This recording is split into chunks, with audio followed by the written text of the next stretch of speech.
بسم اللہ الرحمن الرحیم. ہم اصول حدیث کا مطالعہ کر رہے تھے تو آج اس سلسلے میں ہم نے زیادت الثقات کی بات کریں. ثقات کی زیادت الثقات، یہ ٹرم ہم نے پڑھی تھی نا صحیح حدیث میں. ایک کنڈیشن تھی، ایک شرط تھی کہ اگر ثقہ راوی جو ہے وہ اوثق کی مخالفت کرے یا ثقات کی مخالفت کرے. تو بعض اوقات ثقہ راوی کچھ اضافہ کرتا ہے، کچھ ایڈیشن کرتا ہے، یعنی دوسرے ثقہ راویوں کے مقابلے میں. ٹھیک ہے، تو اب اس کی جو ایڈیشن ہے، اس کا جو اضافہ ہے، اس کا کیا ہوگا؟ زیادت الثقات بیسیکلی یہ بات ہے. تو زیادت الثقات جو ہے اس کی تین قسمیں ہیں. ایک یہ کہ ثقہ راوی نے جو اضافہ کیا ہے وہ جو دوسرے راویوں نے، ثقہ راویوں نے یا اوثق راوی نے جو ٹیکسٹ متن بیان کیا اس کے وہ منافی نہ ہو. دوسرا یہ کہ اس کے وہ منافی ہو. تیسرا یہ ہے کہ وہ اس کی کوئی شرح و وضاحت ہو، ایک اعتبار سے منافی اور ایک اعتبار سے منافی نہ ہو. پہلے ہم دیکھتے ہیں مثال منافی. منافی سمجھ رہے ہیں؟ ثقہ راوی نے جو اضافہ کیا ہے زیادت الثقات، یعنی آپ نے ٹائٹل کے ساتھ لنک کرنا ہے. ٹھیک ہے، ٹائٹل کیا ہے؟ زیادت الثقات. ثقہ راوی کا جو اضافہ ہے وہ منافی ہے. کس کے منافی ہے؟ باقی راویوں کی روایت کے ساتھ. یعنی آپ اس کو جمع نہیں کر پا رہے، اس میں کنٹرڈکشن آ رہی. اس کی مثال انہوں نے کیا بیان کی ہے؟ جیسے امام ترمذی کی روایت ہے الارض كلها مسجد الا المقبرہ والحمام. حماد بن سلمہ یہ اس کے راوی.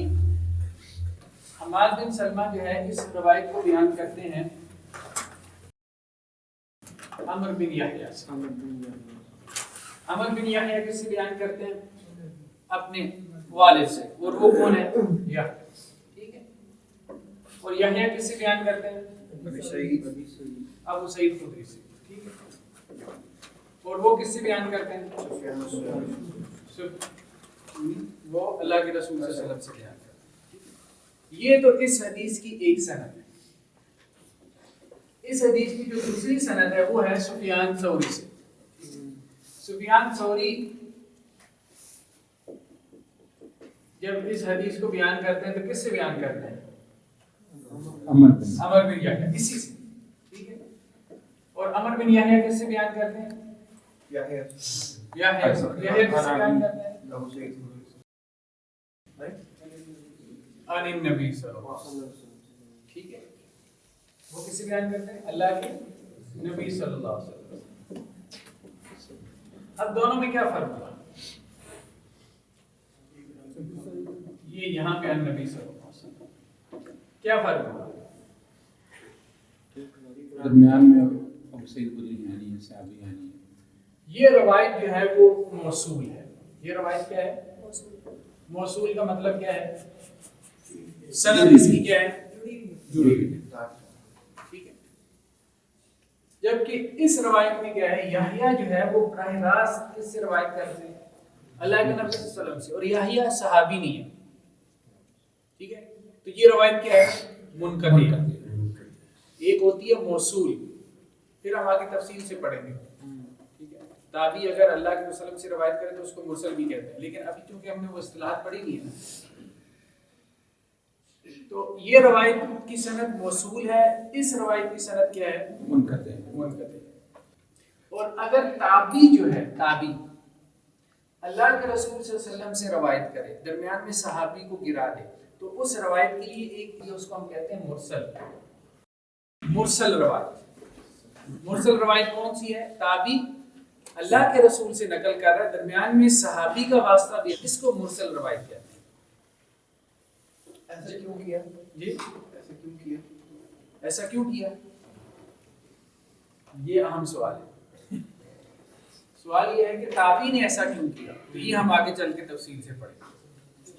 ٹھیک ہے، مرسل روایت ہماری الگ سے بحث ہے.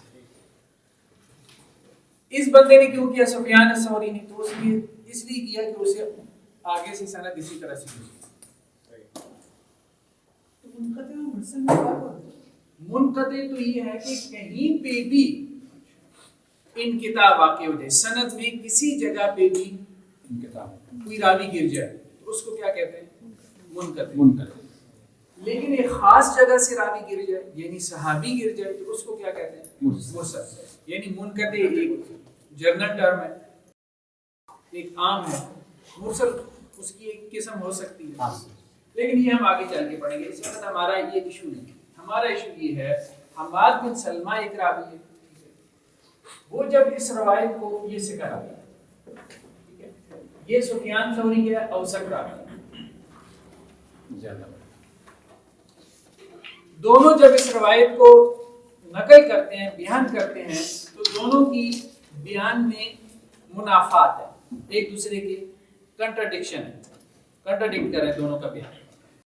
حماد بن سلمہ کہہ رہا ہے کہ یحییٰ نے ابو سعید خدری سے بیان کیا، ابو سعید خدری نے رسول اللہ صلی اللہ علیہ وسلم سے بیان کیا. سفیان ثوری کہہ رہے ہیں کہ یحییٰ نے اللہ کے رسول سے براہ راست بیان کیا.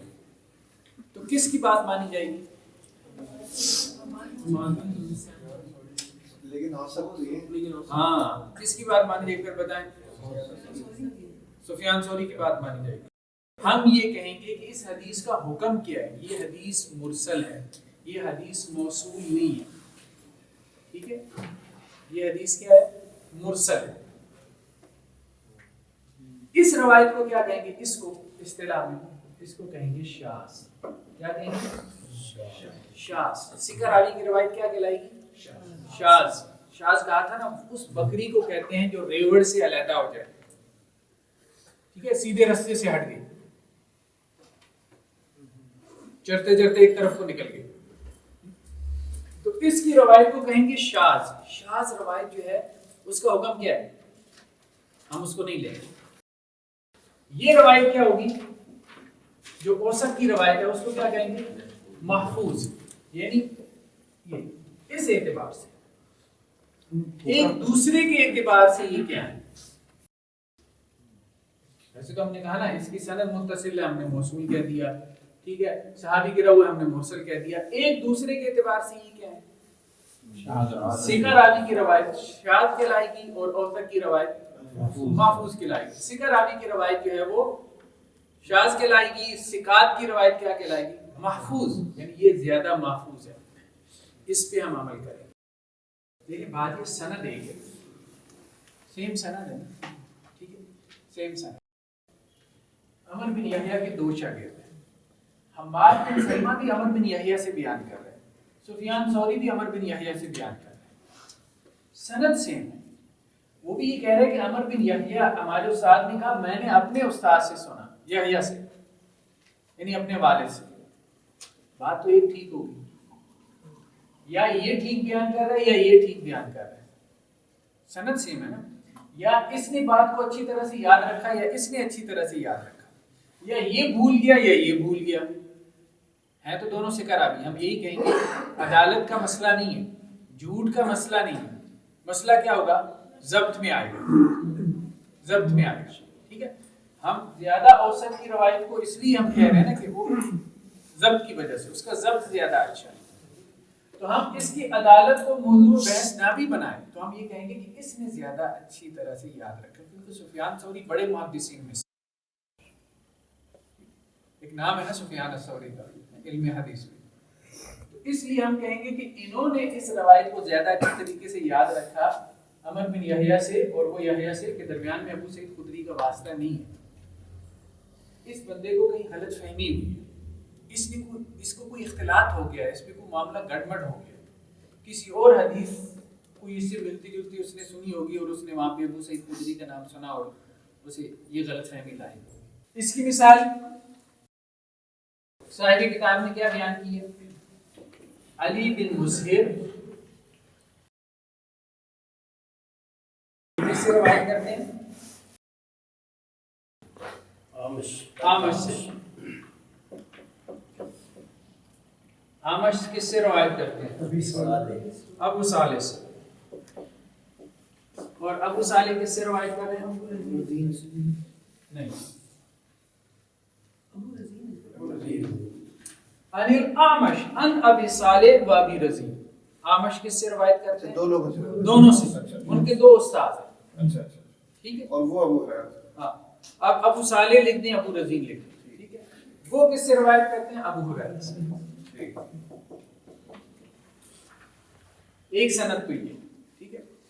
دوسری سند یہ ہے کہ اعمش کے جو دوسرے شاگرد ہیں یہاں وہ بہت سے ہیں. ٹھیک ہے، وہ بہت سے ہیں. آگے سند سے ہیں. ٹھیک ہے. یہ راوی ثقہ ہے اور یہ کیا ہے؟ ثقہ. یعنی اعمش کے دیگر شاگرد. ثقہ راوی جب روایت کو بیان کرتا ہے، روایت کیا ہے؟ آپ نے سب لوگوں نے سنی ہوگی کہ جب کتا برتن میں منہ ڈال دے تو کیا کرو؟ ہاں، اس برتن کو 7 مرتبہ دھونا. علی بن مسیر نے جب اس روایت کو احمد سے نقل کیا ہے تو اس نے کہا ہے کہ فل یورک، یہ الفاظ بولے. کون سے الفاظ؟ فل یورک. اس کا مطلب کیا ہے؟ اس کا مطلب یہ ہے کہ برتن کے اندر جو کچھ ہے اس کو کیا کرے؟ انڈیل بار کھائیں گے. برتن کے اندر گھی تھا، کچھ بھی تھا، کتے نے منہ ڈال دیا. 7 مرتبہ دھونا تو سب نے نقل کیا، لیکن جس چیز کے اندر کتے نے منہ ڈالا اس کا کیا کرنا ہے؟ وہ نجس ہے، ناپاک ہے، قابل استعمال ہے، نہیں ہے. یہ بات کسی نے نہیں بیان کی سوائے کس کے؟ علی بن مسر. باقی جو راوی ہیں جب یہ اعمش سے نقل کرتے ہیں تو وہ صرف اتنی بات نقل کرتے ہیں کہ 7 مرتبہ دھونا. اب علی بن مسہر نے جو اضافہ کیا ہے یہ ان کی بات سے کنٹراڈکٹ کر رہا ہے؟ نہیں کر. وہ ایسا اضافہ ہے جو اضافی نقطہ تو بیان ہو رہا ہے لیکن اس اضافی نقطے کی کنٹراڈکشن نہیں ہے ان کے ٹیکسٹ سے، ان کے متن سے. یعنی ہم یہ کہہ سکتے ہیں کہ ثقہ راوی جو ہے وہ ثقات کی مخالفت کر رہا ہے کہ نہیں کر رہا؟ نہیں کر رہا. یعنی اس کا اضافہ جو ہے وہ ایسا نہیں ہے کہ وہ ثقات کی مخالفت کر رہا ہو. ٹھیک ہے. اور ہم نے یہ کہا تھا کہ ثقہ راوی اوثق کی کیا کرے؟ مخالفت کرے، تو تب حدیث جو ہے وہ ضعیف ہوتی ہے یا شاذ ہوتی ہے. ٹھیک ہے. یا ثقہ راوی ثقات کی مخالفت کرے تو مخالفت کی بعض صورتیں ایسی ہیں کہ جو مخالفت نہیں ہے. بیسیکلی وہ کیا ہے؟ ایڈیشن ہے. ہم یہ بات سمجھنے کی کوشش کریں. بعض صورتیں ایسی ہیں کہ جو مخالفت ہو سکتی ہیں، تو جہاں وہ مخالفت ایسی ہے کہ جس کو آپ جمع نہ کر سکیں تو وہاں ہم یہ کریں گے کہ ہم ثقہ راوی کی روایت کو سائڈ پہ کر دیں گے جو بھی اس کی، اور ہم اوثق اور ثقات کی لے لیں گے. ورنہ تو ہم دونوں کی لیں گے. ہم کہیں گے دونوں سے جو بات سمجھ میں آ رہی ہے بس وہ ایک جامع مفہوم ہے. باقی راویوں سے یہ لفظ رہ گیا تھا، اس نے اس کو محفوظ کر لیا. ایک اعتبار سے منافی ہو، ایک اعتبار سے یعنی منافی ہو بھی نہ بھی ہو.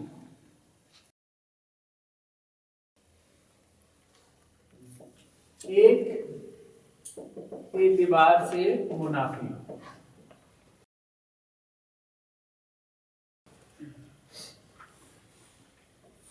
جیسے انہوں نے یہاں پہ مثال دی ہے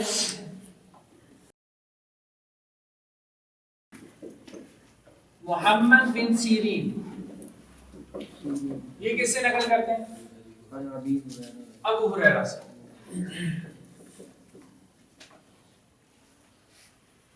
اور اس کے علاوہ جو حضرت ابو ہریرہ سے نقل کرتے ہیں محمد بن سیرین کے علاوہ، دونوں کی روایت میں کیا ہے؟ فرق ہے. یہی روایت. تو محمد بن سیرین نے جب اس کو روایت کیا تو یہ الفاظ لے کے آئے. اولا ہونا بالتراب،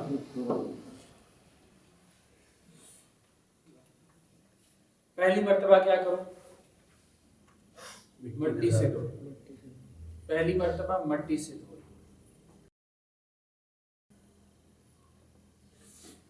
ابو ہریرہ سے محمد بن سیرین کے علاوہ جب راویوں نے روایت نقل کی ہے تو انہوں نے ان الفاظ کا ذکر نہیں کیا، صرف یہ ہے کہ 7 مرتبہ دو، یہ کہہ رہے ہیں یہ والے 7 مرتبہ دو، یہ کہہ رہے ہیں 7 مرتبہ دو، پہلی مرتبہ مٹی سے، تو ایک اعتبار سے یہ بات ان کی بات سے کنٹراڈکٹ کرتی ہے اور ایک اعتبار سے نہیں کرتی۔ اس کو ہم اصول فقہ میں پڑھیں گے، مطلق کو مقید کرنا، ٹھیک ہے، یہ تفصیل سے ہم وہاں پہ پڑھیں گے، یہ اصطلاح اس وقت سمجھ نہیں آئی۔ تو اس کا بھی حکم کیا ہے؟ اس کو قبول کیا جائے گا، اس کو بھی قبول کیا جائے گا، یہ اس طرح کی مخالفت نہیں ہے کہ جس کو ہم تضاد کہہ سکیں، یہ تضاد نہیں ہے۔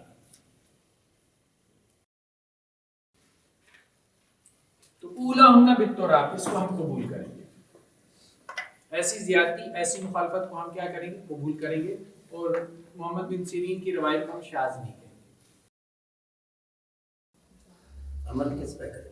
دونوں پہ، یہ زیادہ واضح ہے، دونوں میں 7 مرتبہ دھونے کا حکم ہے، اس میں ایک بات اور آ گئی، پہلی مرتبہ مٹی سے دھو، دونوں ہی محفوظ ہیں، دونوں ہی بات۔ ایک ہم نے پڑھی شاذ، ایک ہے منکر۔ شاذ سے ہی ایک اور اصطلاح نکلی ہے منکر کی، ایک کانسیپٹ سے پھر دوسرا کانسیپٹ نکل رہا ہوتا ہے نا، ایک کانسیپٹ کے اوپر پھر دوسرے کانسیپٹ کی بنیاد رکھی جاتی ہے۔ شاذ کیا ہے؟ ثقہ راوی اوثق کی مخالفت کرے، منکر کیا ہے؟ ضعیف راوی ثقہ کی مخالفت کرے، ٹھیک ہے، یہاں پہ کیا ہے؟ ثقہ اور اوثق میں مسئلہ ہے، شاذ۔ منکر میں کیا ہے؟ ایک ضعیف ہے اور دوسری طرف کون ہے؟ ثقہ۔ تو ضعیف راوی کی روایت کو ہم کیا کہیں گے؟ منکر۔ جیسے ہم ثقہ راوی کی روایت کو کیا کہہ رہے ہیں؟ شاذ۔ اس کی روایت کو ہم کیا کہہ رہے ہیں؟ محفوظ، ٹھیک ہے، اوثق کی روایت۔ یہاں پہ ضعیف راوی کی روایت کو کیا کہیں گے؟ منکر، اور ثقہ راوی کی روایت کو ہم محفوظ۔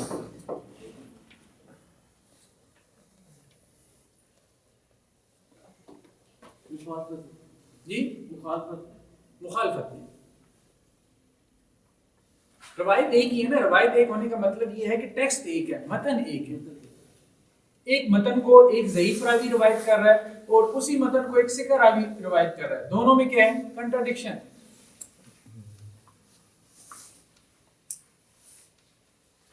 تو مثال کیا دی انہوں نے؟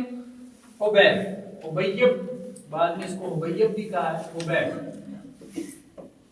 حبیب کس سے روایت کرتے ہیں؟ ابو اسحاق سے، یہی ہے نا جی، اور وہ کس سے روایت کرتے ہیں؟ ایزار بن حریث سے، ٹھیک ہے، ایزار بن حریث سے، اور ایزار بن حریث کس سے روایت کرتے ہیں؟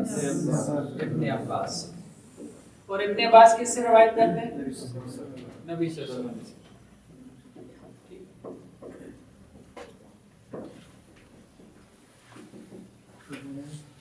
یہ اس کی سند ہے۔ حبیب راوی ضعیف ہے، حبیب راوی کیا ہے؟ ضعیف۔ دوسری اس کی سند میں جو ہے باقی جتنے بھی راوی ہیں، کس کے؟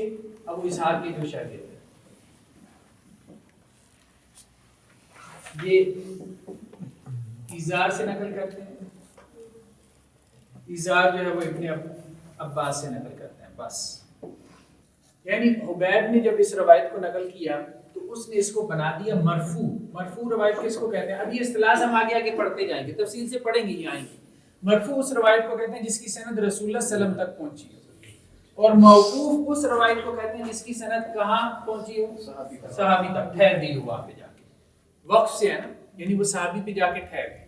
یعنی ابو اسحاق سے جب حبیب نے روایت نقل کی تو اس نے کیا کیا؟ اس نے کہا کہ ابن عباس رضی اللہ عنہ نے کس سے سنا؟ رسول اللہ صلی اللہ علیہ وسلم سے۔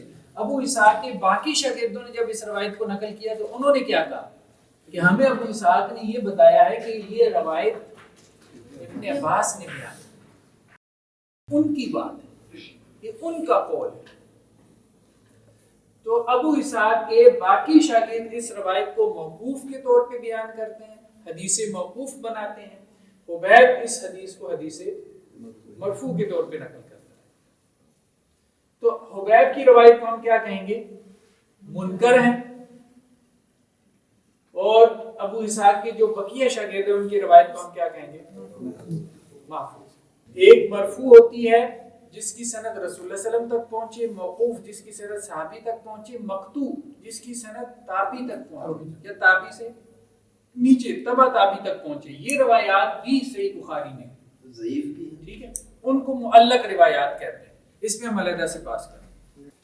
نیکسٹ عنوان ہے ہمارا متابعت. کون سا باب ہے متابعت؟ متابعہ، متابعتن،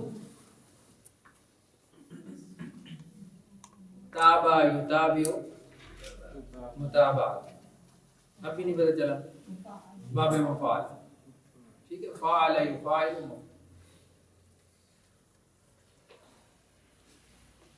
متابعت دو قسم کی ہوتی ہے، ایک تامہ اور ایک قاصرہ، مکمل اور نامکمل. ٹھیک ہے، متابعت تامہ مکمل متابعت اور قاصرہ ناقص.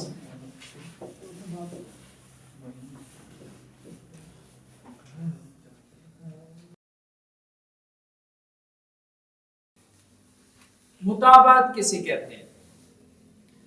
متابعت یا ایک اور اصطلاح استعمال ہوتی ہے اعتبار. جیسے اصول فقہ میں ایک لفظ استعمال ہوتا ہے اجتہاد. ٹھیک ہے، اسی طرح سے اصول حدیث میں جو لوگ مجتہدین ہوتے ہیں وہ اعتبار کرتے ہیں. وہ اجتہاد کے بجائے کیا کرتے ہیں؟ اعتبار کرتے ہیں. اعتبار کا مطلب ہوتا ہے چھان پھٹک کرنا. ٹھیک ہے، ابھی ہم بحث پڑھ رہے ہیں زیادت الثقات کی. ٹھیک ہے، ثقہ راوی وہ کیا کر رہا ہے؟ ثقات کی مخالفت کر رہا ہے. یہی بات ہم پڑھ رہے ہیں. ثقہ راوی کس کی مخالفت کر رہے ہیں؟ ثقات کی. بعض اوقات یہ ہوتا ہے کہ یہ جو ثقہ راوی ہے نا، یہ کوئی بہت اعلیٰ درجے کا ہوتا ہے. جیسے آپ کہیں امام شافعی، جب یہ ثقات کی مخالفت کرے نا تو پھر بندہ کہتا ہے کہ نہیں، اب سوچنا پڑے گا. اب یہ نہیں دیکھنا کہ دوسری طرف اتنے راوی ہیں. اب محدثین کہتے ہیں کہ آپ کیا کرو، اب آپ اعتبار کرو، چھان پھٹک کرو، حدیث کے ذخیرہ جو ہے اس کو پھرولو، کھنگالو اس کو. کوئی ایویڈنس ملے گی اس کے حق میں. ٹھیک ہے، کوئی آپ کو سپورٹنگ میٹیریل ملے گا. اس تمام پروسیس اور عمل کو کیا کہتے ہیں؟ اعتبار. جب ثقہ راوی اتنا زیادہ معتبر ہو کہ آپ کا دل نہ کرے کہ اس کی روایت کو میں شاذ بناؤں. ٹھیک، اوسط کہہ لیں. تو جب ثقہ راوی جو ہے وہ اتنا زیادہ معتبر ہو کہ انسان کا دل نہ مانے کہ آپ اس کی روایت کو میں شاذ کروں، تو وہ اب کیا کرے گا؟ اس کی حمایت میں اور حدیثیں تلاش کرے گا جو اضافہ اس نے کیا ہے، جو اس کے اس اضافے کو سپورٹ کرنے والی روایات، تاکہ وہ اکیلا نہ رہ جائے. جب وہ اکیلا نہیں رہ جائے گا تو وہ شاذ نہیں بنے گا. راوی کے اعتبار سے اور متن کے اعتبار سے.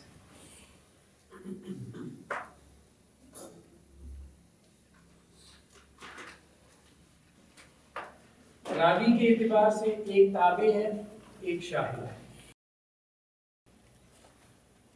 متن کے اعتبار سے ایک تابع ہے، ایک شاہد ہے. یہ بات ابھی تھوڑا سا نقطہ تھوڑا سا گہرا ہے، زیادہ نہیں، اس کو ذرا سمجھ. جب آپ نے یہ سارا کام کیا اعتبار کا، چھان پھٹک کا، ٹھیک ہے، تو آپ کو وہ جو شاذ روایت تھی اس کے حق میں آپ کو ایک اور روایت مل گئی. سارا مسئلہ شاذ کے گرد گھوم رہا ہے. آپ نے شاذ کے لیے کوئی سپورٹنگ مٹیریل تلاش کرنا تھا, ٹھیک ہے, حدیث کا ذخیرہ آپ نے چھان مارا تو آپ کو کچھ روایات مل گئی جو آپ کو ملی ہیں. اس شاذ روایت کو سپورٹ کرنے والی روایات اگر ان میں صحابی ایک ہو, یعنی شاذ روایت کا جو صحابی ہے اور جو آپ کو اس کا سپورٹنگ میٹیریل ملا ہے دونوں کا راوی ایک ہے, یعنی صحابی ایک ہے, تو اس کو کیا کہتے ہیں؟ تابع. کس کو تابع کہتے ہیں؟ جو شاذ کے لیے آپ کو سپورٹنگ حدیث ملی ہے, شاذ روایت کو سپورٹ کرنے والی جو آپ کو حدیث ملی ہے اس کو آپ کیا کہیں گے؟ یہ تابع ہے. کس کی؟ شاذ روایت کی تابع. کب؟ جب تابع کا راوی یعنی صحابی اور شاذ روایت کا صحابی ایک. اور اگر صحابی ڈیفرنٹ ہو جائے تو پھر اس کو کیا کہنا ہے؟ شاذ.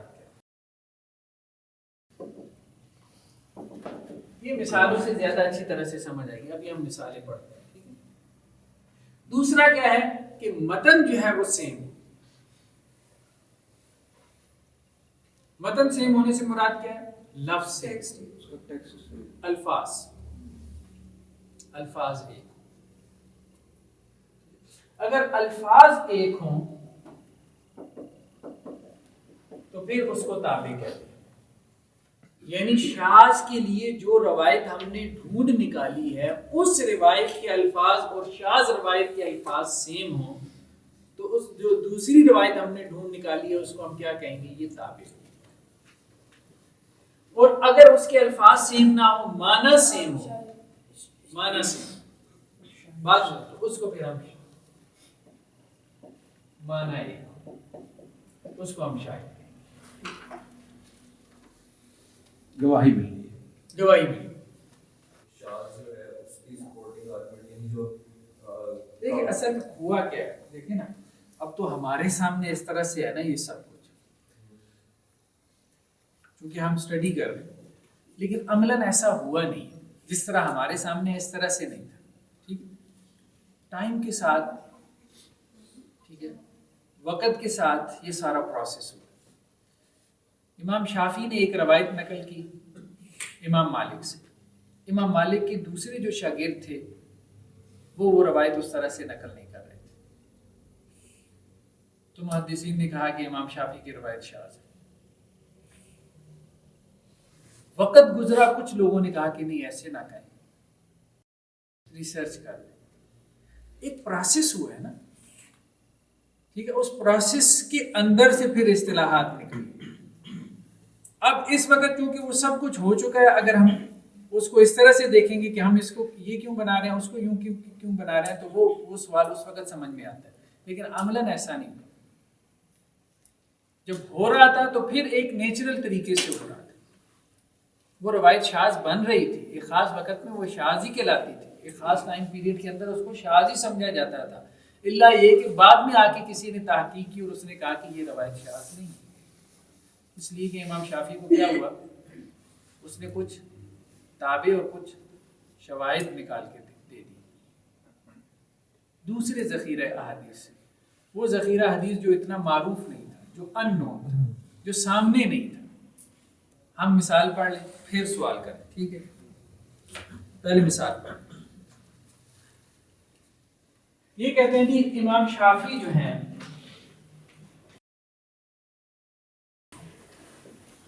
یہ نقل کرتے ہیں امام مالک سے. امام مالک نقل کرتے ہیں عبداللہ بن دینار سے. عبداللہ بن دینار نقل کرتے ہیں عبداللہ بن عمر سے. اور عبداللہ بن عمر کس سے نقل کرتے ہیں؟ رسول اللہ صلی اللہ علیہ وسلم سے.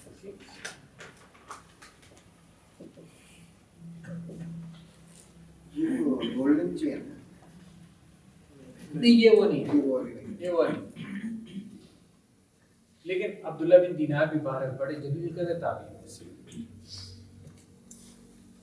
کہ اللہ کے رسول صلی اللہ علیہ وسلم نے کہا الشہر 29 مہینہ کتنے کا ہوتا ہے؟ 29 کا بھی ہوتا ہے. تو تم روزہ نہ رکھو یہاں تک کہ تم چاند کو دیکھ لو, اور افطار نہ کرو جب تک کہ تم چاند کو نہ دیکھو. ٹھیک ہے. فَإِنْ غُمَّ عَلَيْكُمْ فَأَكْمِلُوا الْعِدَّةَ 30. کیا الفاظ ہے؟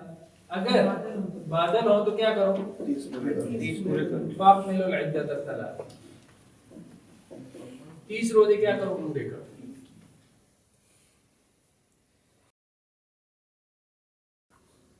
انتیس روزے ہو گئے. اس کے بعد 30ویں دن کیا ہے؟ بادل. پاسبلٹی ہے نا چاند نکلنے کی, لیکن تم کیا کرو؟ روزہ. یہ امام شافعی نے نقل کیا امام مالک سے. یہ روایت جب امام شافعی کے علاوہ جو شاگرد ہیں امام مالک کی, امام شافعی کے علاوہ تمام ثقات ہو گئے نا, جب وہ یہ روایت نقل کرتے ہیں امام مالک سے,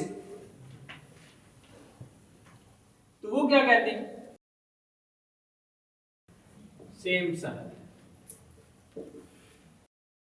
امام مالک نے کیا کہا؟ فَقْدُرُوا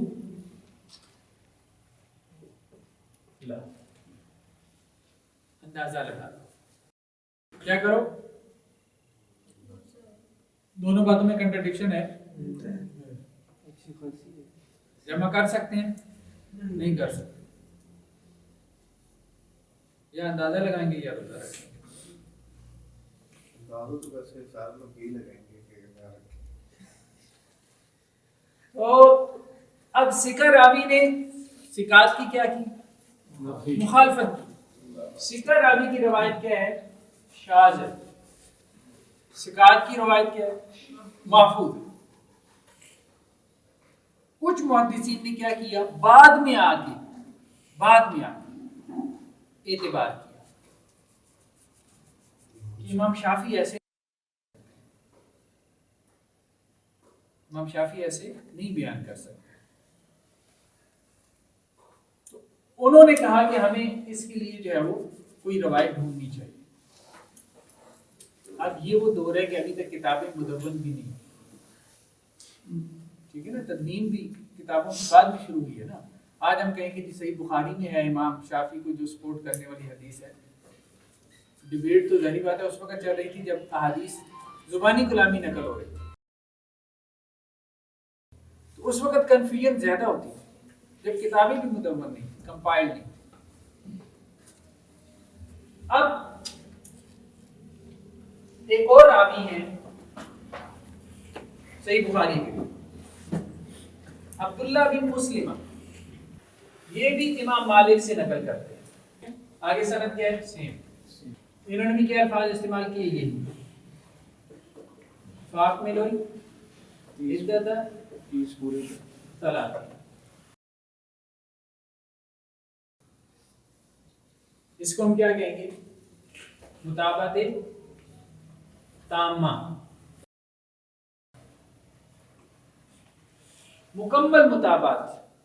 راوی کو استاد سے ہی مطابقت مل گئی, استاد سے مطابقت تام, شروع سے مطابقت مل گئی. یعنی جو اس کو سپورٹ کر رہا ہے وہ پوری سند اسی سند کے ساتھ انہی الفاظ کے ساتھ اس کو سپورٹ کر رہا ہے. اس کو کہتے ہیں مطابقت تام.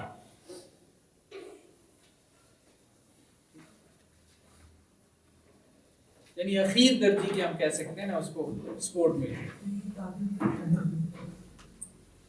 ہاں یہ مطلب تابع بھی ہے اور راوی میں بھی دونوں تابع ہے, کیونکہ صحابی ہے نا. دوسرا ابن خزیمہ کی روایت ہے, عاصم بن محمد. عاصم بن محمد جو ہے وہ محمد سے اور وہ زید سے, اور وہ عبداللہ بن عمر سے روایت کرتے ہیں. 30 پورے کرو. زید عن ابی, زید اپنے باپ سے, عن جدی جی عن ابی وہ اپنے باپ سے. جی دیکھیں نا کیا نام لکھا ہوا ہے, عاصم بن محمد بن زید. عاصم بن محمد بن زید جو ہے وہ اپنے باپ سے نقل کر رہا ہے. تو تو عاصم کا باپ کون ہے؟ محمد. وہ اپنے دادا سے, ٹھیک ہے, تو وہ زید سے اور وہ عبداللہ بن عمر سے نقل کر رہے ہیں رضی اللہ عنہما, اور وہ اللہ کے رسول صلی اللہ علیہ وسلم سے. تو کیا الفاظ ہیں؟ فَكَمِّلُوا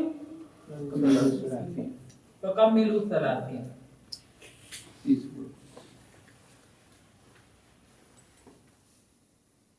تکمیل سے 30 پورے کرو. یہ ابن خزیمہ کی روایت ہے. اب یہاں پہ عاصم بن محمد نقل کر رہا ہے اپنے باپ سے, وہ اپنے دادا سے. تو یہ مطابقت تامہ نہیں ہے, اس کو کیا کہیں گے؟ مطابقت قاصرہ. مطابقت قاصرہ معنی تو ایک ہے. راوی تو سارے ہی بدل گئے سوائے آپ. ہم نے کہا ہے مطابقت تامہ وہ ہے جو مطابقت اس کو اپنے استاد سے مل جائے, پوری سند آگے ہوئی ہے. اور اگر استاد دونوں کا چینج ہے تو ظاہر بات استاد چینج ہو گیا تو آگے سند بھی چینج ہو جائے گی. یعنی ایک دوسری سند سے اگر اس کو مطابقت ملے, ایک دوسری سند سے, ایک دوسری چین سے, تو اس کو ہم مطابقت قاصرہ کہتے ہیں, ناقص مطابقت.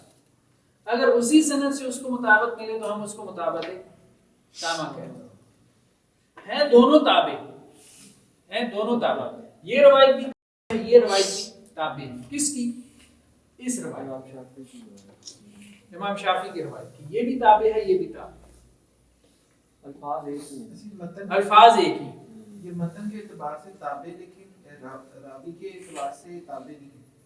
نہیں, ہم نے کہا صحابی ایک ہونا چاہیے. تابع ہم نے کیا کہا ہے؟ صحابی ایک ہی ہے. صحابی راوی کے اعتبار سے بھی ہوگی اور متن کے اعتبار سے بھی. ہم نے کہا تھا صحابی, یہ دیکھیں صحابی تابع اس کو کہتے ہیں صحابی ایک ہو, ٹھیک ہے. تو اب صحابی سب میں ایک ہے, عبداللہ بن عمر صحابی ایک. صحابی مختلف ہونا تو پھر الفاظ کچھ چینج ہو سکتے ہیں, لیکن یہاں پہ الفاظ بھی وہی ہیں. مطلب یہ باب افعال ہے اور یہ باب تفعیل ہے, معنی دونوں کا سیم. شاہد کی جو انہوں نے مثال بیان کی وہ کیا ہے؟ عبید اللہ بن عمر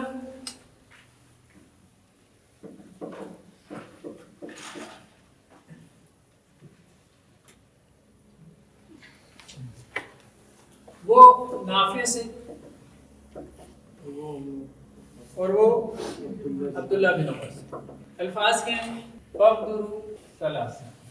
صحابی وہی ہے. صحابی کے اعتبار سے یہ کیا ہے؟ تابع. الفاظ کے اعتبار سے کیا ہے؟ شاہد. اب معنن ایک ہی بات ہے, معنن ایک ہی بات ہے, لیکن لفظاً ایک بات نہیں ہے. وہاں پہ کیا تھا؟ 30 پورے کرو. فَأَكْمِلُوا 30. فَأَكْمِلُوا الْعِدَّةَ 30. فَكَمِّلُوا 30. یہاں پہ کیا؟ فَقْدُرُوا 30 کا اندازہ لگاؤ, یعنی کوشش کرو 30 ہو ہی جائے, تھوڑی ہمت کر لو. تو فَقْدُرُوا 30 ایسا اندازہ لگاؤ جو 30 کے حق میں جاتا ہو. سمجھ رہے ہیں بات؟ مطلب 30 ہی کر لو. اس کے بعد کیا ہے؟ ایک اور شاہد ہے نسائی سے, محمد بن حنین. وہ روایت کرتے ہیں عبداللہ بن عباس سے.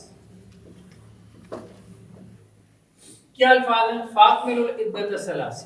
فَأَكْمِلُوا الْعِدَّةَ 30. اب صحابی کیا ہو گیا؟ صحابی کے اعتبار سے یہ کیا ہو گیا؟ شاہد. الفاظ کے اعتبار سے کیا ہوگا؟ الفاظ کے اعتبار سے اب ہر قسم کی مثال آ گئی. اگلا ٹاپک ہے مختلف الحدیث, محکم اور مختلف. اب دیکھیے نا کیا تعریف کی انہوں نے. محکم کی کیا تعریف کی؟ هو الخبر المقبول, وہ مقبول خبر الذي سالم من معارضة مثله, اس جیسی کوئی روایت اس سے کنٹرڈکٹ نہ کرے. ٹھیک ہے. محکم روایت کون سی ہے؟ جس کی مخالف کوئی روایت موجود نہ ہو. اکثر و بیشتر حدیث ایسی ہے نا محکم ہے، یعنی محکم حدیث وہ حدیث ہے کہ کوئی اور حدیث اس کی مخالفت نہ کر رہی. ٹھیک ہے. اور مختلف حدیث کون سی ہے؟ مختلف الحدیث والمقبول، وہ مقبول حدیث ہے. کون سی ہے؟ پہلی بات یہ ہے ضعیف نہیں ہے، مردود نہیں ہے، مقبول حدیث ہے. ٹھیک ہے. جو کیا کر رہی ہو؟ المعارض بمثلہ، جو مخالف، جس کی مخالفت کی گئی ہو اس جیسی کسی اور حدیث سے. مختلف الحدیث کس کو کہتے ہیں؟ جب ایک حدیث اپنی جیسی کسی حدیث کے ساتھ کیا ہو ٹکرا. دیکھیں نا، اگر دونوں حدیثوں کا درجہ برابر نہیں ہے تو پھر تو ٹکرانے کا کوئی بات ہی نہیں نا بنتی. ٹکراؤ یا مقابلہ تو وہاں بھی ہوتا ہے جب دونوں کیا ہوں، برابر درجے میں آ جائیں. آپ یہ تو نہیں کہیں گے یہ موضوع روایت اور یہ صحیح حدیث آپس میں ٹکرا رہے ہیں، یہ تو نہیں کہیں گے نا. یہی کہیں گے کہ یہ صحیح روایت اور وہ صحیح روایت آپس میں کیا ہے، ٹکرا رہے. تو مختلف الحدیث یعنی اختلاف سے آئی. ٹھیک ہے. باب افتعال سے اس میں مفہوم وہ احادیث جن میں اختلاف ہو وہ صحیح روایات. تو ان میں ہم نے کیا کام کرا؟ 4 کام کر. کتنے؟ 4 کام جو آپ کر سکتے ہیں. سب سے پہلے جمع، اس کو تطبیق کہتے ہیں. محکم میں تو کچھ نہیں کرنا، محکم میں کرنے کی ضرورت اس میں اختلاف ہی نہیں، اس میں کوئی معارض حدیث ہے ہی نہیں، کوئی اس سے کنٹراڈکٹ کرنے والی روایت ہے ہی نہیں. اکثر و بیشتر احادیث کا ذخیرہ ایسی ہے. جیسے دیکھیں نا، قرآن کی 2 آیات آپس میں بعض اوقات کیا ہوتا ہے، اچھا کنٹراڈکٹ کرنے کا مطلب یہ نہیں کہ قرآن کی آیات کنٹراڈکٹ کر رہی ہیں، اصل میں ہمیں سمجھ نہیں آ رہی. یہی بات ہے. اب دیکھیں نا، وہ کیا کرتے ہیں جی، وہ جو حدیث کو نہیں مانتے جی، حدیثیں آپس میں ٹکراتی ہیں ہم کیسے مانیں؟ بھائی اس طرح سے تو پھر قرآن بھی ٹکراتا ہے. وہاں آپ کیا کرتے ہو؟ وہاں آپ یہی کہتے ہو بھائی قرآن نہیں ٹکرا رہا، اللہ کی بات ہے، اللہ کی ایک بات دوسری بات کے مخالف نہیں ہو سکتی. اللہ نے یہی تو کہا ہے نا، وَلَوْ كَانَ مِنْ عِنْدِ غَيْرِ اللَّهِ لَوَجَدُوا فِيهِ اخْتِلَافًا كَثِيرًا. اگر اللہ کے علاوہ کسی کا کلام ہوتا ہے تو اس میں اختلاف ہوتا ہے. یہ تو اللہ کی بات ہے، اللہ کی بات میں کیسے اختلاف ہو سکتا ہے؟ تمہارے ذہن کی سمجھدانی چھوٹی ہے، بس اس کو تھوڑا سا بڑا کر لو، وہ اختلاف کیا ہو جائے گا، ختم ہو جائے گا. تو ابن عباس رضی اللہ عنہ کے پاس لوگ آتے تھے، ایسے اشکالات پیش کرتے تھے کہ جی قرآن کی یہ آیات فلاں آیت سے کیا ہے، ٹکرا رہی ہے، تو وہ فوراً اس کو حل کر دیتے. اس کے اوپر باقاعدہ کتابیں لکھی گئی، مشکل القرآن. ٹھیک ہے. تو اسی طرح احادیث جو آپس میں ٹکراتی ہیں اس کے اوپر بھی محدثین نے پھر کتابیں لکھی کہ یہ ٹکرا رہی ہیں ایک عامی کے ذہن کے لیے. ایک بڑے ذہن نے ان میں کیا ہے، موافقت پیدا کر لی. اس کو مشکل الآثار، جیسے امام طحاوی کی کتاب ہے، آثار اثر سے ہے، مشکل الآثار. مختلف الحدیث کے نام سے کافی ساری کتابیں ہیں. تو سب سے پہلے کیا کرنا ہے، تطبیق پیدا کرنی، جمع کرنا ہے. دونوں احادیث کا ایسا مفہوم بیان کرنا ہے کہ ان میں جو تعارض ہے، تعارض یعنی کنٹرڈکشن ہے، وہ کیا ہو جائے، رفع ہو جائے، ختم. اگر آپ تطبیق پیدا نہیں کر سکتے یا آپ کے علاوہ بھی بہت سارے علماء نے غور کر لیا نہیں، تطبیق دونوں احادیث کا کوئی ایسا مفہوم نہیں بیان کر سکتے، ہم ایسی کوئی انڈرسٹینڈنگ نہیں ڈیولپ کر سکتے کہ جس سے ہم کہہ سکیں کہ ان کی کنٹرڈکشن ختم ہو سکتی ہے، پھر ہم نے کیا کرنا، پھر ہم نے دیکھنا ہے نسخ.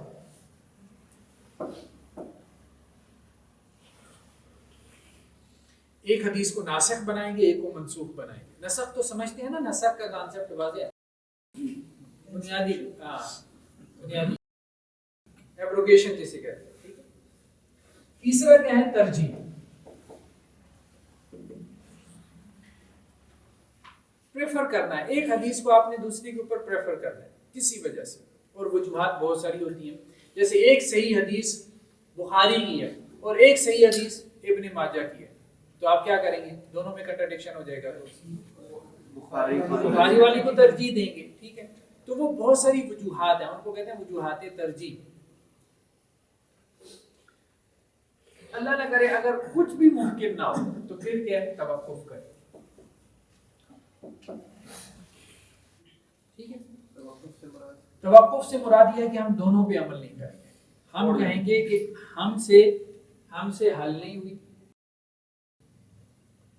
یہ کنٹراڈکشن ہم سے حل نہیں ہوئی، تو ہم نے اس کو چھوڑ دیا بعد میں آنے والے کسی اچھے ذہن کے لیے، کسی اچھے عالم کے لیے، جو یا تو ان میں تطبیق پیدا کر دے گا، یا نسخ ڈھونڈ کے دکھا دے گا، یا ترجیح قائم کر کے دکھا دے گا.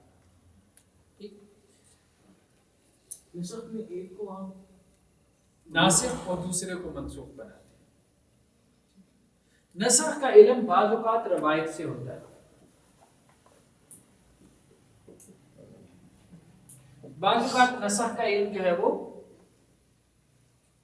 یعنی روایت سے مراد خود قرآن سے یا حدیث سے ہوتا ہے. ٹھیک، بعض اوقات نسخ کا علم جو ہے وہ اجماع سے ہوتا ہے، اجماع امت سے، اور بعض اوقات نسخ کا علم جو ہے وہ تاریخ سے ہوتا ہے.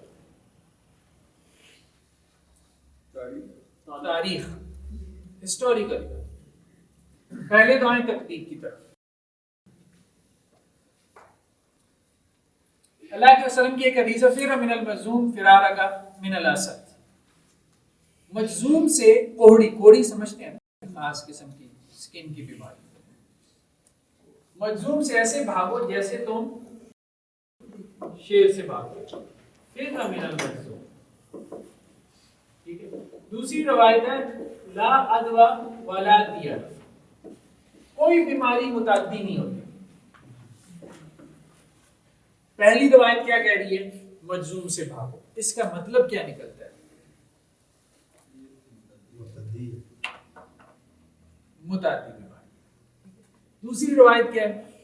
کوئی بیماری متعدی نہیں ہوتی. دونوں کیا کر رہی ہیں؟ کنٹراڈکٹ کر رہی ہیں. سب سے پہلے ہم دونوں کا کیا ایسا مفہوم بیان کریں گے جس سے کیا ہو جائے؟ تطبیق ہو جائے. تو محدثین نے اس کا مفہوم کیا بیان کیا کہ اس کا مطلب کیا ہے؟ لا ادوا، اس کا تعلق آپ کے عقیدے سے ہے. عقیدہ یہی ہونا چاہیے کہ کوئی بیماری جو ہے وہ اللہ کے حکم کے بغیر نہیں لگتی. یہ نہیں ہے کہ بیماری متعدی نہیں ہوتی. ٹھیک ہے، متعدی ہوتی ہے بیماری. امر واقع میں بیماریاں متعدی ہوتی ہیں، ایک بندے سے دوسرے بندے کو لگ جاتی ہیں. لیکن جیسے اللہ کے رسول نے کہا فر من المجزوم. لیکن عقیدہ کیا رکھنا ہے؟ اللہ کے حکم سے رکھنا. یعنی بیماری کے اندر پوٹینشیل ہوتی ہے یہ کہ وہ اگلے تک ٹرانسفر ہو جائے، لیکن کبھی ہوتی ہے کبھی ٹرانسفر نہیں ہوتی. تو جب ہوتی ہے تو اللہ کے حکم سے ہوتی ہے، جب نہیں ہوتی تو اللہ کے حکم سے نہیں. ہر حال میں متعدی بیماری دوسرے کو نہیں لگتی، کبھی لگتی کبھی نہیں لگتی. تو اس کا مطلب کیا ہے؟ اصل میں پیچھے اللہ کا حکم ہے. تو لا ادوا، وہاں پہ رسول اللہ صلی اللہ علیہ وسلم عقائد کی اصلاح کر رہے تھے. تیرہ کا لفظ آ گیا نا، فعال لینا. تو جب عقائد کی اصلاح کر رہے تھے تو اس وقت اللہ کے رسول نے کہا ہاں توکل اس درجے کا ہونا چاہیے کہ آپ یہ سمجھیں جو بیماری لگی ہے یہ بھی اللہ کے حکم سے لگی ہے، اللہ کے حکم کے بغیر نہیں لگی. تو اس طرح سے محدثین نے اس کو کیا کیا؟ جمع کیا. یعنی ایسا مفہوم بیان کرتی ہے جس سے ان کی کنٹرڈکشن، ان کا تعارض کیا ہو گیا؟ ختم. یہ تطبیق ہوئی. اس کو ہم تطبیق کہیں گے، اس کو جمع بھی کہہ دیتے ہیں. بس بیماری سے بچنا تو چاہیے نا، مطلب ہاں؟ بیماری سے بچنے کی کوشش ضرور کرنی چاہیے. ایک اور حدیث ہے اللہ کے رسول وسلم کی جس میں آپ صلی اللہ علیہ وسلم نے فرمایا کہ جس علاقے میں طاعون پھیل جائے تو اس علاقے میں مت جاؤ. جانے سے منع، نہ وہاں سے کوئی باہر. یعنی نہ تو اتنا ضعیف الاعتقاد ہو کہ اب میں یہاں سے بھاگ جاؤں گا تو میں اس سے بچ جاؤں گا. یعنی یہ جو آزمائش پورے شہر پہ پڑی ہے تو میں یہاں سے بھاگ جاؤں گا تو میں بچ جاؤں گا.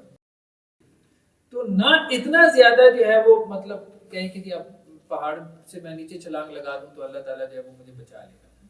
اصل چیز تو تقدیر ہے نا. تو نہ تقدیر پہ اس قسم کا جو ہے وہ بے وقوفانہ ایمان ہونا چاہیے. تو دونوں انتہا. اسی سبجیکٹ پہ وہ اونٹوں والی حدیث بھی ہے. اونٹوں والی حدیث.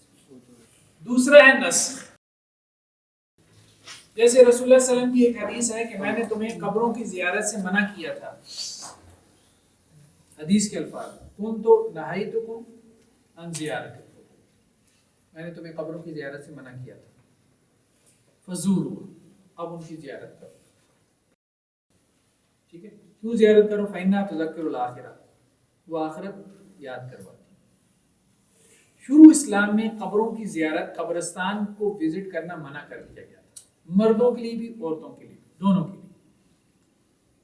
بعد میں اس کی اجازت دے دی.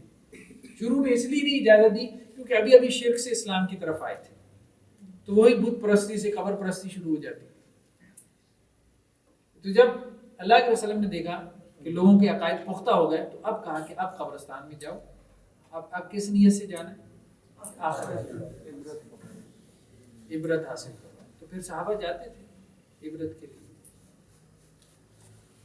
تو اب خود روایت سے ہی معلوم ہو گیا نا کہ پہلی روایت کیا تھی، جو ممانعت والی روایات ہیں وہ کیا ہیں؟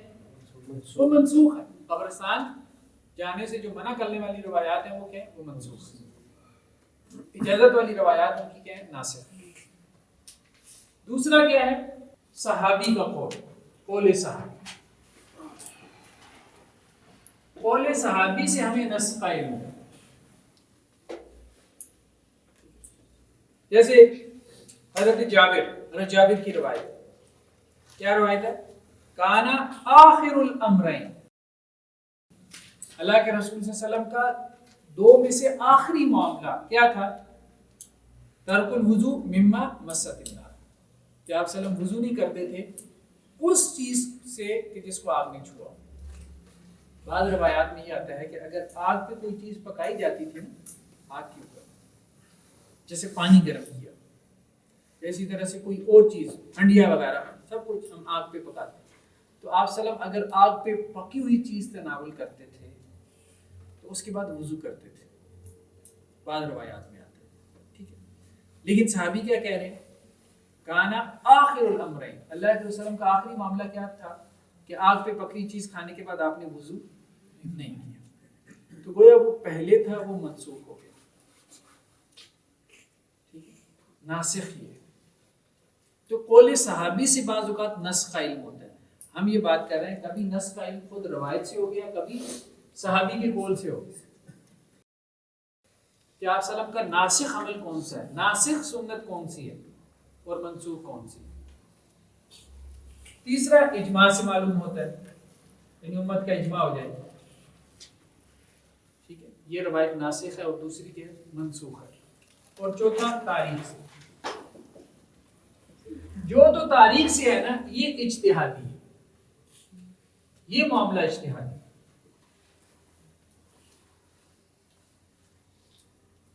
یعنی اس میں امکان ہوتا ہے، غلطی کا امکان ہوتا ہے. اگر تو نسخ کا علم ان تین ذرائع سے ہو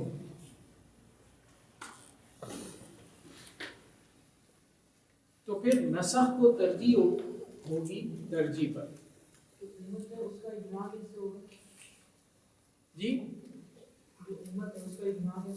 یعنی ہمیں تمام علماء نے یہ بات نقل کی ہوگی جو ہم تک پہنچی ہوگی کہ یہ روایت ناسخ ہے اور وہ منسوخ ہے. کسی نے اس میں اختلاف نہیں کیا، سب نے اس کو ناسخ بنایا ہوگا اور دوسرے کو منسوخ. یعنی ایگریڈ اپان، اتفاق، اجماع ہو چکا ہے اس پہ، اور اجماع ہو چکا ہے نا، اجماع ہو چکا ہے یعنی وہ ایگریڈ اپان معاملہ ہے، ایگری کر چکے ہیں. سب ایگری کر چکے ہیں اس پہ. قول صحابی کی وجہ سے نہیں، روایت بھی نہیں ہے، قول صحابی بھی نہیں ہے.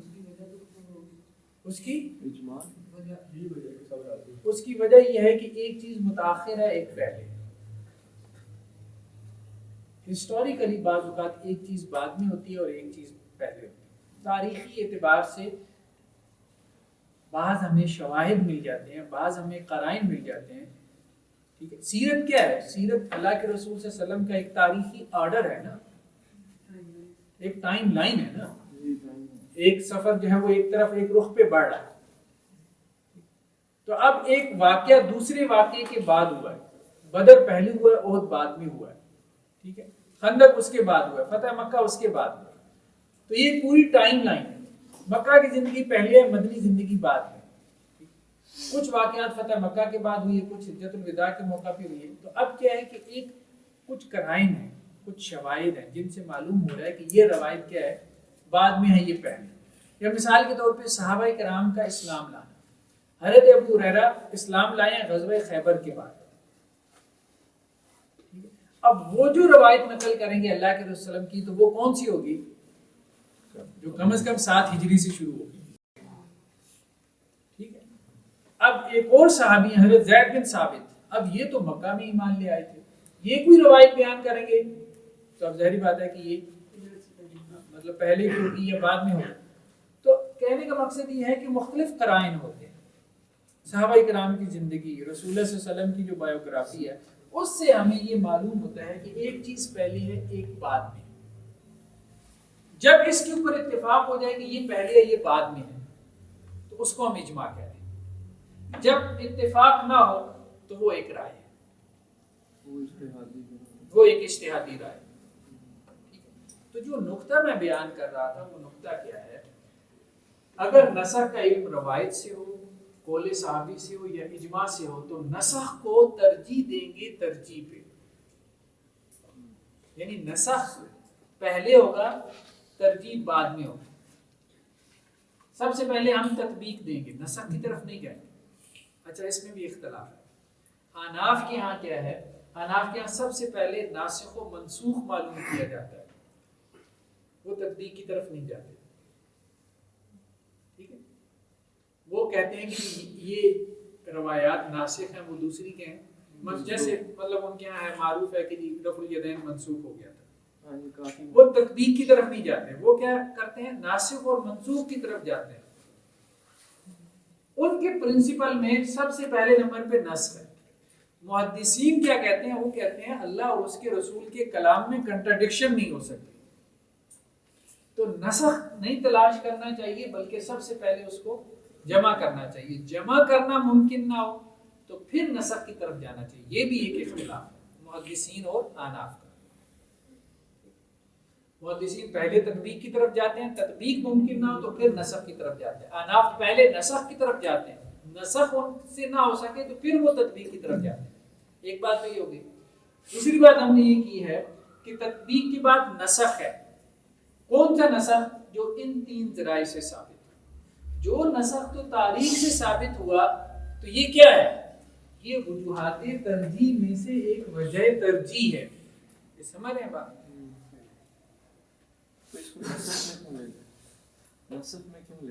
مطلب اس نے کہا نا کہ ہسٹوریکلی جو ہے یہ روایت پہلے ہے یہ بعد میں ہے، تو اس نے اس کو ناسخ منسوخ بنایا نا، تو اس لیے ہم اس کو نسخ میں دیکھیں. یعنی اس نے جو ترجیح قائم کی ہے، ترجیح کی ایک صورت یہ بھی ہو سکتی ہے. ترجیح کی بہت ساری صورتیں، ان میں سے ایک یہ بھی. چاہے وہ تطبیق والا عمل ٹھیک ہے تو انہوں نے تطبیق کو کیوں چھوڑ ترک کر دیا اور ناسخ پہ کیوں اصل ہاں دیکھیں اصل بات یہ ہے دونوں کی اپروچز ڈیفرنٹ ہیں. محدثین پورا ایک ذہن ہے، ایک مزاج ہے، ٹھیک ہے نا. احناف یہ ایک سوچ ہے، ایک اپروچ ہے، ایک مزاج ہے. یہ 2 اجتہادی مکاتب فکر ہیں. اجتہاد کے 2 اسکول آف تھاٹ ہیں. ایک کا مرکز ایک کا سینٹر مدینہ تھا. ٹھیک ہے.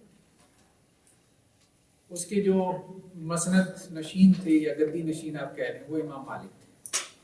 امام مالک سے وہ آیا امام شافعی میں، امام شافعی سے وہ آگے آیا امام احمد میں، امام احمد سے پھر امام بخاری میں، امام بخاری کی شاگرد امام مسلم، اور اس طرح سے آگے چلا.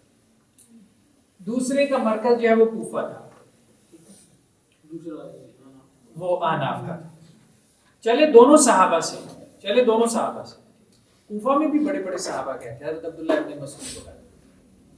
پھر ان سے آگے وہ مطلب چلتا رہا، پھر ابراہیم نخعی، پھر ان سے آگے چلتا رہا، امام ابو حنیفہ تک پہنچا. پھر ان کے شاگردوں نے اس کو آگے بڑھایا، امام ابو یوسف نے اور امام محمد نے. بیسیکلی یہ 2 اسکول آف تھاٹ تھے. ایک کو کہتے تھے اہل اثر. ہم کہیں نا فقہی مکاتب فکر، فقہی مکاتب فکر جو اسکول آف اسلامک جیورسپروڈنس تھے، ایک اہل اثر کہلاتے تھے. ان کو اہل الحدیث بھی کہہ دیتے تھے، یہ آج والے نہیں. یہ ایک پرانی اصطلاح ہے، ٹھیک ہے، اس کا اپنا معنی اور مفہوم ہے۔ ایک کہلاتے تھے اہل الرائے، یہ اہل الاثر تھے، اور ایک تھے اہل الرائے۔ اہل الاثر جو ہے یہ امام مالک ان کے امام تھے، یعنی اس سے پہلے بھی میرا پی ایچ ڈی کا تھیسس ہے، کبھی آپ اس کو گوگل کریں عصر حاضر میں اجتماعی اجتہاد، تو اس میں تفصیل ملے گی آپ، یہ کیسے صحابہ سے چلے پھر تابعین میں۔ یہ صحابہ کے بیسیکلی مزاج تھے، مختلف مزاج تھے، جو تابعین میں منتقل ہوئی ہے، تابعین سے پھر آگے نیچے ائمہ تک آئے۔ یہاں امام ابو حنیفہ یہ پورا ایک مزاج منتقل ہوا ہے امام مالک سے، اور امام ابو حنیفہ سے پورا ایک مزاج منتقل ہوا۔ مثال کے طور پہ امام مالک کے پاس ایک صاحب آئے، امام مالک کا مذہب زیادہ تر نا مغرب اسلامی میں، اسلامی دنیا کا مغرب، یعنی یہ جو خاص طور پہ ممالک ہیں جیسے مراکش، تیونس، الجزائر، موریتانیہ، ٹھیک ہے، یہ اسی طرح سے سوڈان اور یہ افریقہ وغیرہ کے اکثر و بیشتر ممالک۔ دوسری طرف امام ابو حنیفہ کا جو مزاج ہے نا وہ تھا کھلا ڈولا۔ اچھا، وہاں مزاج کیا تھا؟ جواب دینا، جرأت بہت زیادہ، یہاں پہ احتیاط بہت غالب ہے اس مکتب فکر میں، ٹھیک ہے، مطلب مختلف خصوصیات ہیں، جب آپ ان کو ڈیپلی اسٹڈی کرتے ہیں نا تو بیسیکلی میں آپ کو کہہ رہا ہوں نا مزاج ہے، یہ مزاج آگے منتقل ہوئی، یہ بیسیکلی مزاج تھا احتیاط کا۔ امام مالک کی سند میں ایک ہے عبداللہ بن عمر، نافع عن عبداللہ بن عمر۔ اچھا، عبداللہ بن عمر دیکھیں، بہت موٹا، بہت متبع سنت، یعنی عبداللہ بن عمر کے بارے میں کبھی آپ دیکھیں کہ رسول اللہ حج کے موقع پہ جہاں جہاں آپ رفع حاجت کے لیے بیٹھے یا اس درخت کے نیچے سے گزرے تو وہ اتباع سنت کا جو ایک مزاج تھا نا عبداللہ بن عمر سے نافع اور پھر مالک، وہ آگے ٹرانسفر ہوا۔ دوسری طرف جو حضرت عبداللہ ابن مسعود، ان میں فقاہت زیادہ تھی، غور و فکر کا مادہ زیادہ تھا، تو اب وہ جو مادہ، وہ جو مزاج تھا وہ آگے نقل ہوا ہے، پھر کوفی جو اسکول آف تھاٹ تھا۔ اچھا، امام ابو حنیفہ جو ہے وہ ان کی مجلس کی وجاہت وہ نہیں تھی جو امام مالک کی تھی، مطلب کوئی سوال ہی نہیں نہ کرتا تھا امام مالک کی اس مجلس میں،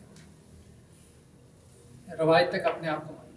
تو امام ابو حنیفہ کے ہاں سوال کو بہت زیادہ انٹرٹین کیا جاتا تھا، یعنی آپ کبھی روایات اٹھا کے دیکھیں تو انسان حیران رہ جاتا ہے امام ابو حنیفہ کے مطلب برداشت اور ان کی ٹالرنس کے اوپر۔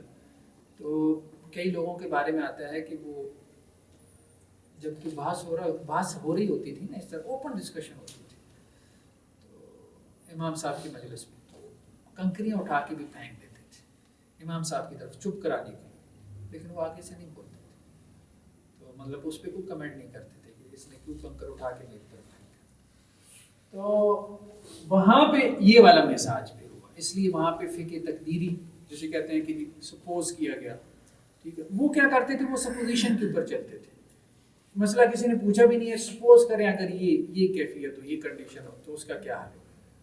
تو بیسیکلی یہ لوگ جو ہے نا یہ پھر اس طرف گئے ہیں، مطلب یہ آپ کو کہہ رہا ہوں کہ یہ پیچھے مزاجوں کا اثر ہے کہ یہ کیوں کچھ لوگ تطبیق کی طرف گئے اور کچھ لوگ جو ہے وہ نسب کی طرف گئے، تو جن وہ والا مزاج غالب تھا کہ نہیں، ہم نے رسول اللہ صلی اللہ علیہ وسلم کی باتوں میں فقاہت نہیں دکھانی، ٹھیک ہے، اس قسم کی فقاہت نہیں دکھانی کہ ہم جو ہے نا اس کو ناسخ و منسوخ بنائیں۔ ایک نسخ تو وہ ہے جو ہمیں روایت سے معلوم ہو گیا، وہ تو کہتے ہیں کہ وہ تو ٹھیک ہے، وہ نسخ تو آپ سب سے پہلے رکھ لیں، اس کو تو آپ تطبیق سے بھی پہلے رکھ لیں، جو نسخ تو خود روایت سے معلوم ہو گیا، لیکن وہ نسخ جو کہ آپ کو تاریخ سے معلوم ہو رہا ہے تو وہ ایک طرح کا کیا ہے، اجتہاد، اس کو آپ جو ہے وہ ترجیح نہ دیں۔ تو یہ بیسیکلی مزاج تھے جو مزاج آگے ٹرانسفر ہوئے۔ ایک روایت ہے غزوہ خندق کی، شاید آپ لوگوں نے پڑھی ہو، صحیح بخاری میں، 1 مہینے تک انہوں نے محاصرہ کیا مشرکین نے، تو اللہ کے رسول جب واپس آ رہے تھے مدینہ میں آئے ہیں، اب ان کی ہانڈیاں الٹ گئیں، خیمے الٹ گئے، مشرکین مکہ واپس چلے گئے، خندق کی وجہ سے دفاع ہوا۔